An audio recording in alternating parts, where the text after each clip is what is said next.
Where did the idea for the men's group scene come from? I suppose I'd like the piece to answer for itself. Now, what associations come to mind when you hear the term men's group? You know, honestly, the picture I get in my head, it could go two ways. It could be the Proud Boys, or it could be a place where men can get together and just, actually talk about the problems they got and, express emotions that they otherwise wouldn't get to, or choose not to, or they're afraid to. Still not sure.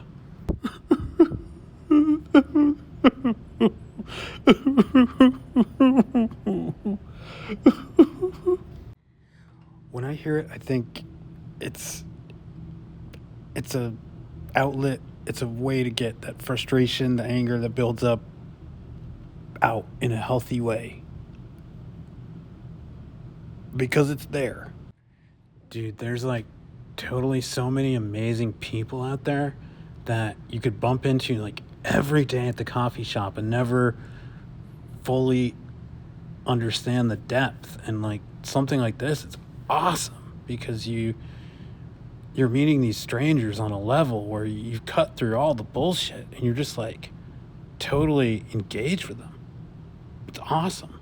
I think there is still a little ambiguity in these spaces, and you don't always even feel safe, even when people are trying to make you feel safe. And that's, I guess, part of the work, and that's why it is so important. And a lot of times it can feel like a stumbling block or why did I come here, but it's part of it, I think.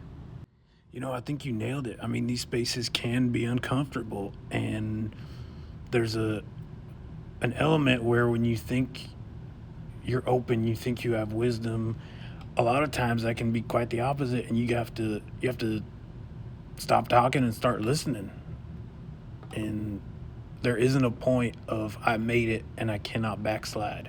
And I mean, where can people go? I mean, even in places where you don't have these situations, as imperfect as they are, I mean, where do we go to talk about things? And what happens when you don't have those spaces? And how do you get people to be comfortable to even come into these spaces? I mean, gosh, I wasn't going to come in here, and it took a long time.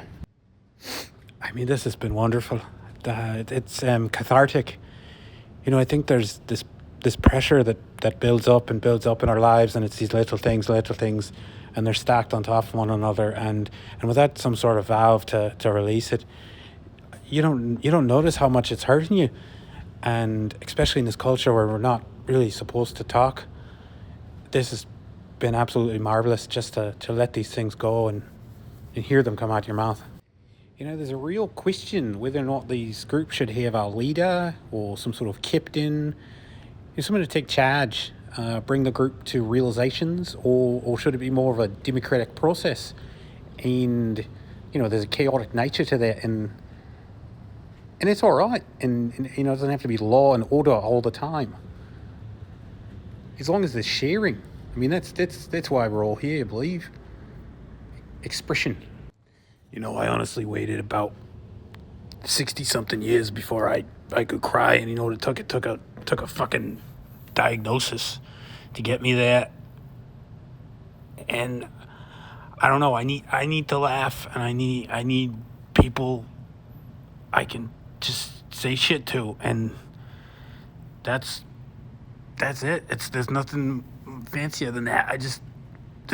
I need this. It's all.